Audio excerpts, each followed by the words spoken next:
back. Financial planning is not a one-size-fits-all thing, guys. To understand why it's important to personalize the process, investment advisory firm Edelman Financial Engines research certain groups that may have unique experiences when it comes to their money and wealth, including women of color and the LGBTQ+ community. The goal was to learn how financial planners and employers can better support their needs. Here to discuss those results is nationally renowned financial expert Jean Chatzky and certified financial planner Rose Nyang. Hi guys, thank you so much for being here.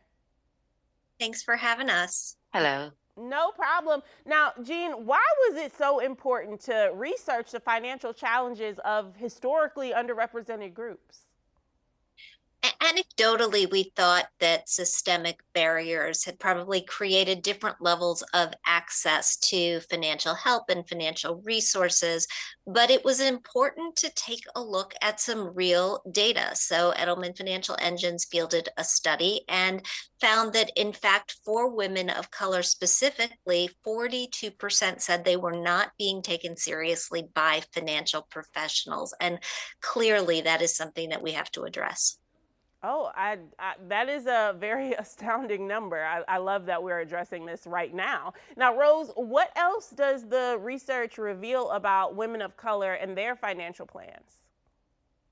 Well, there is some good news there too, Ashley, in that the research suggests that women of color are more committed than prior generations in building a better financial picture. In fact, 67%, which is a significant number, are being more intentional about building that better and different path than the one that they grew up in. I personally think that's great news for the entire community because women as a whole are just more likely not only to share their wealth, but their knowledge as well.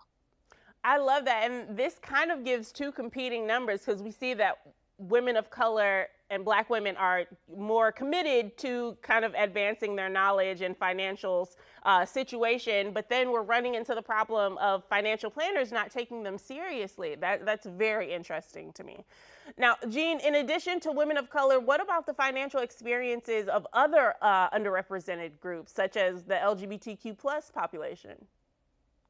Yeah, it was very much the same story. Nearly half of the LGBTQ plus members of the community that were surveyed said that they feel ignored by financial professionals. And just to put that in perspective, that number was twice as many as people who were not in the LGBTQ plus community. So again, you're right. People are looking for advice. We just have to make sure that the industry is providing it and ready and able and willing to provide it.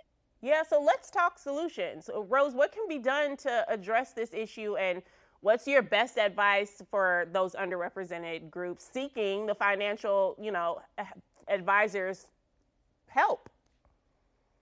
Yeah, I mean, Jean is absolutely correct in that it does have to start with the financial services industry recognizing the fact that the cookie cutter investment solution only way that they used to do financial planning is over.